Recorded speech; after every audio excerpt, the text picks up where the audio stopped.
नमस्कार दोस्तों, welcome to एडुपीडिया। दोस्तों, जैसे ही हमने फर्स्ट वीडियो में बात करी थी, मैंने आपको बताया था कि मैं वर्ल्ड मैप की सीरीज स्टार्ट करूंगा जिसमें हम धीरे धीरे सारे कॉन्टिनेंट्स को कवर करेंगे, एक एक कॉन्टिनेंट की एक एक कंट्री को कवर करेंगे। और उसमें मैंने आपको ये भी बताया था कि हर एक कॉन्टिनेंट की हर एक कंट्री का कम से कम मैं 5 फैक्ट आपको बताऊँगा। तो उसी से हम लोग ये सीरीज स्टार्ट करते हैं। सबसे पहले इस वीडियो में हम लोग बात करेंगे कि कॉन्टिनेंट्स क्या होते हैं, कॉन्टिनेंट्स के बारे में जानेंगे, कॉन्टिनेंट्स का अरेंजमेंट कैसा है। उसके बाद हम जानेंगे ओशियंस का अरेंजमेंट कैसा है, कौन कौन से ओशियंस हैं, कहाँ कहाँ पर लोकेटेड हैं, इनकी हम मैपिंग देखेंगे, राइट। उसके बाद हम लोग बात करेंगे लैटिट्यूडनल लाइंस के बारे में, जिसको हम कह सकते हैं अक्षांश रेखाओं के बारे में, राइट। उसके बाद फिर हम अपने टॉपिक से रिलेट करने की कोशिश करेंगे कि कौन कौन से कॉन्टिनेंट से कौन कौन सी अक्षांश रेखाएं गुजरती हैं, राइट। तो ये होगा हमारा आज का लेक्चर, बने रहिएगा आखिरी तक, बहुत ही इंटरेस्टिंग होने वाला है, राइट। तो शुरू करते हैं अपना लेक्चर। सबसे पहले बहुत ही बेसिक क्वेश्चन को हम लोग डिस्कस करेंगे कि कॉन्टिनेंट्स होते क्या हैं, राइट, जिसको हम हिंदी में भी कह सकते हैं महाद्वीप क्या होते हैं, राइट। सो कॉन्टिनेंट एक बड़ा लैंडमास होता है जिनकी बाउंड्रीज महासागरों से लगती है। क्या बोला मैंने? कॉन्टिनेंट बड़ा लैंडमास होता है जिनकी बाउंड्री ओशियंस से लगती है, उसे हम क्या बोलेंगे? यह है कॉन्टिनेंट। यहाँ महाद्वीप जिनकी सीमाएं महासागरों से लगेंगी, उसको हम क्या बोलेंगे? कॉन्टिनेंट। ठीक है सर, कॉन्टिनेंट समझ में आ गया। तो ये क्या है? जैसे ये एक बड़ा सा आपको लैंडमास दिखेगा, राइट, ये बड़ा सा आपको स्थलमंडल दिखेगा, ये आपको बड़ा सा लैंडमास दिखेगा, तो इन सबको हम कहेंगे कॉन्टिनेंट्स। माइंड माय वर्ड्स, मैं सेंटेंस को बार बार इसलिए रिपीट कर रहा हूँ ताकि वो टर्मिनोलॉजीज आपके दिमाग में सेट हो जाए और कॉन्सेप्ट्स और अच्छे से क्लियर हो सके। ऑलराइट, सो कौन कौन से कॉन्टिनेंट्स हैं इनके बारे में एक बार हम जान लेते हैं। देखिए, ये है हमारा नॉर्थ अमेरिका कॉन्टिनेंट, ये है हमारा साउथ अमेरिका, ये है यूरोप, ये है अफ्रीका, ये है एशिया और ये है ऑस्ट्रेलिया। क्वेश्चंस बिल्कुल ऐसे नहीं आएंगे कि बताओ हमारे यहाँ कितने कॉन्टिनेंट हैं या उनके नाम क्या क्या हैं। क्वेश्चन इस वे में आएंगे, उनका पैटर्न बताओ कैसे। फॉर एग्जाम्पल, यूरोप के साउथ में कौन सा आता है? तो यूरोप के साउथ में आता है अफ्रीका। या एशिया के वेस्ट में क्या आता है? तो एशिया के वेस्ट में आता है यूरोप। इस तरीके के क्वेश्चन आपके क्वेश्चन एग्जाम में देखने को मिलेंगे, राइट। एक थोड़ा सा मैं आपको बता देता हूँ ताकि आपके दिमाग में एक पिक्चर क्लियर हो जाए। तो जैसे ऑस्ट्रेलिया के अगर हम वेस्ट में जा रहे हैं तो ये आ रहा है आपका अफ्रीका, अफ्रीका के वेस्ट में जा रहे हैं तो ये आ रहा है अपना साउथ अमेरिका, यूरोप के वेस्ट में जा रहे हैं तो ये आ रहा है नॉर्थ अमेरिका, राइट। एक क्वेश्चन मैं आपसे पूछूंगा, एशिया के ईस्ट में जाएं तो कौन सा कॉन्टिनेंट आएगा? दोबारा पूछता हूँ, एशिया के अगर हम ईस्ट में जाते हैं तो कौन सा कॉन्टिनेंट आएगा? जी हाँ, बिल्कुल आप सही सोच रहे हैं। एशिया के अगर ईस्ट में जाएंगे हम, ऐसा नहीं कि यहाँ एकदम से गिर जाएंगे या स्पेस में एकदम से गिर जाएंगे, ऐसा नहीं है, क्योंकि यहाँ से हम जाते हैं पानी के रास्ते तो ऑटोमेटिक यहाँ आ जाएंगे क्योंकि धरती गोल है, राइट। तो यहाँ से निकल के हम कहाँ पहुँचेंगे? North America. तो एशिया के ईस्ट में जाने से कौन सा कॉन्टिनेंट आएगा? North America. बिल्कुल सही बात।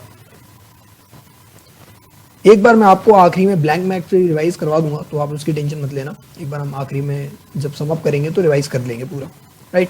दूसरा हम डिस्कशन करते हैं ओशियंस के बारे में कि ओशियंस कौन कौन से हैं। 5 ओशियंस हैं, एक एक ओशियन को हम लोग डिस्कस करते हैं।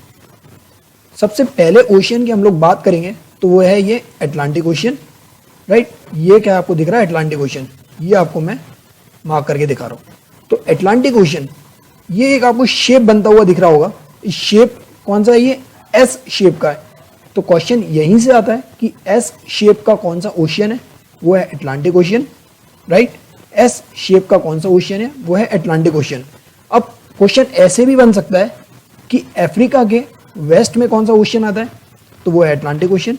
या यूरोप के वेस्ट में कौन सा ओशियन आता है? तो वो है अटलांटिक ओशियन, राइट। अगर प्रिसाइजली आंसर पूछे तो उत्तरी अटलांटिक महासागर भी हम उसको बोल सकते हैं, राइट। या अफ्रीका को वेस्ट में जाएंगे तो अटलांटिक ओशियन, वो है दक्षिणी अटलांटिक महासागर भी बोल सकते हैं। आई होप आपको समझ में आ रहा होगा, राइट। अब दूसरा अगर हम ओशियन की बात करें तो वो है Pacific ocean, right. Pacific ocean को समझने के लिए आपको थोड़ा सा ये समझना पड़ेगा। ये देखिए, यहाँ पैसिफिक ओशियन कुछ इस शेप का है, राइट। और यहाँ से भी देखें क्योंकि धरती गोल है तो इधर से भी कुछ ऐसे शेप का बन रहा है। तो इस शेप को क्या बोलेंगे हम लोग? ये पैसिफिक ओशियन कुछ रिंग शेप का कुछ बनाता है। क्या बनाता है? रिंग शेप का कोई ओशियन वो है पैसिफिक ओशन। ठीक है, ये आपको अगली पिक्चर से भी क्लियर हो जाएगा। ये देखिए, ये क्या है, ये कुछ रिंग शेप का बन रहा है। यहाँ से क्या बन रहा है, रिंग शेप का। ये देखिए, ये साउथ अमेरिका है, ये आपको नॉर्थ अमेरिका दिखेगा, ये है एशिया, ये है ऑस्ट्रेलिया। तो ये आपको जो रिंग शेप की दिख रही है, इसको कहते हैं हम रिंग्स ऑफ फायर। क्या बोलते हैं हम, rings of fire. Rings of fire कहाँ पर लोकेटेड है, तो आपके दिमाग में ये ऑटोमेटिक क्लियर करना चाहिए कि पैसिफिक ओशियन में रिंग्स ऑफ फायर लोकेटेड है। इसको रिंग्स ऑफ फायर क्यों कहते हैं, क्योंकि इस एरिया में ज़्यादातर हमको वॉल्केनोस मिलेंगे। क्या मिलेंगे, वॉल्केनोस मिलेंगे। ये वॉल्केनो एक्टिव एरिया है, यहाँ पे अर्थक्वेक भी बहुत ज़्यादा आते रहते हैं, तो इसीलिए इसको रिंग्स ऑफ फायर कहा जाता है। राइट, ये एक और ओशन आपको समझ में आ गया। चलते हैं थर्ड ओशन की तरफ। थर्ड ओशन आपको दिख रहा होगा, ये है इंडियन ओशन। इंडियन ओशन ये आपको कुछ इस शेप का दिख रहा है, कुछ ट्रायंगल शेप का दिख रहा होगा। तो इंडियन ओशन का क्वेश्चन यहीं से आता है कि ट्रायंगुलर शेप का ओशन कौन सा है, तो वो होगा इंडियन ओशियन। आया समझ में। इंडियन ओशियन के अगर हम साउथ में जाते हैं तो ये आएगा सदर्न ओशियन, दक्षिणी महासागर। और अटलांटिक ओशियन के अगर हम नॉर्थ में जाते हैं तो वो ये आएगा अपना आर्कटिक ओशियन।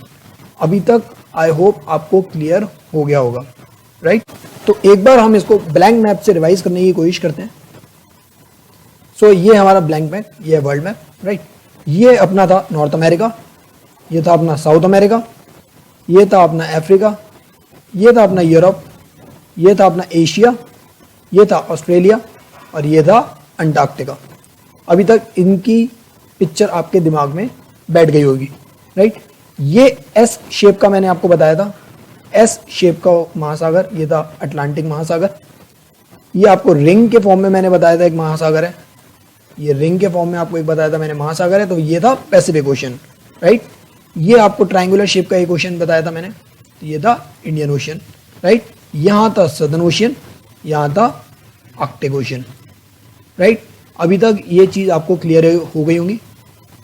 तो दोस्तों कुछ और क्वेश्चन भी इन टॉपिक से पूछे जाते हैं। फॉर एग्जांपल जो लार्जेस्ट टू स्मॉलेस्ट का आप अरेंजमेंट करिए एरिया वाइज, तो ये मैं आपको थोड़ा सा बता देता हूँ। तो फर्स्ट नंबर पे जो आता है अपना आता है एशिया, देन आता है अफ्रीका, राइट, देन आता है नॉर्थ अमेरिका, देन आता है साउथ अमेरिका, देन आता है Antarctica in terms of area, then आता है यूरोप, देन आता है ऑस्ट्रेलिया। तो ये कुछ जहरीले क्वेश्चन कभी कभार आ जाते हैं कि लार्जेस्ट टू स्मॉलेस्ट अरेंज करिए या स्मॉलेस्ट टू लार्जेस्ट अरेंज करिए, तो इसका आपको नॉलेज होनी चाहिए। राइट, तो अब हम अपने चलते हैं नेक्स्ट टॉपिक पे, वो है लैटिट्यूडनल लाइंस। तो जैसे कि आपको ये वाला मैप दिख रहा होगा, लैटिट्यूडनल लाइंस ये होती हैं, ये वाली जो लेटी हुई हैं। राइट, हॉरिजॉन्टल लाइंस जिन्हें हम कह सकते हैं वो है latitudinal lines. Right, latitudinal lines क्यों बनाई गई हैं, एक्चुअली में बनाने का रीज़न यही था कि किसी भी पर्टिकुलर प्लेस की अगर लोकेशन उन्हें पता करनी है तो ये हॉरिजॉन्टल लाइंस काम आती हैं। फॉर एग्जांपल अगर कोई इस जगह पे कोई बैठा है बंदा, तो उसका अगर लोकेशन जाननी है तो कुछ हॉरिजॉन्टल लाइंस की मदद से हम बता सकते हैं किसी को भी कि ये कहाँ पर एक्चुअली में इसकी पोजीशन है। तो टोटल जो बीच वाली जो लाइन होती है इसको हम कहते हैं इक्वेटर, इक्वेटोरियल लाइन या विषुवत रेखा भी कहा जाता है इसे। राइट, इससे अगर हम लोग ऊपर जाएंगे, राइट, इससे अगर हम लोग ऊपर जाते हैं यहाँ से एक एक करके, तो ये जो 23.5 डिग्री नॉर्थ में अगर हम जाएंगे तो इसको बोलेंगे ट्रॉपिक ऑफ कैंसर। इसको क्या बोलेंगे, ट्रॉपिक ऑफ कैंसर, जो हिंदी में से हम कह सकते हैं कर्क रेखा। राइट, ऐसी 23.5 डिग्री हम साउथ में आएंगे तो इसको हम बोलेंगे ट्रॉपिक ऑफ कैप्रिकॉन, जिसे हम कहते हैं मकर रेखा। राइट, और अगर ऊपर जाते हैं हम 66.5 डिग्री नॉर्थ पे, इसको बोलेंगे आर्कटिक सर्कल। ऐसे 66.5 डिग्री साउथ में, 66.5 डिग्री साउथ में, इसको हम बोलेंगे अंटार्कटिक सर्कल। ये अभी तक क्लियर हो गया होगा। अब क्वेश्चंस कैसे आते हैं ये मैं आपको बताता हूँ। क्वेश्चंस ऐसे आते हैं कि साउथ अमेरिका कॉन्टिनेंट से कौन कौन सी रेखाएं गुजरती है। राइट, तो पहला आएगा इक्वेटर, इक्वेटोरियल लाइन, विषुवत रेखा गुजरती है, और दूसरा ट्रॉपिक ऑफ कैप्रिकॉन, मकर रेखा गुजरती है। राइट, ऐसी एक क्वेश्चन ये आता है कि ऐसे कौन सा कॉन्टिनेंट है जिसमें से सारी लाइनें गुजरती हैं, इक्वेटर, कर्क और कैप्रिकॉन। ये एक मात्र ऐसा कॉन्टिनेंट है जिसमें तीनों लाइंस गुजरती हैं, वो है कर्क रेखा, वो है इक्वेटर और ट्रॉपिक ऑफ कैप्रिकॉर्न। ये आपको क्लियर हो गया होगा, राइट।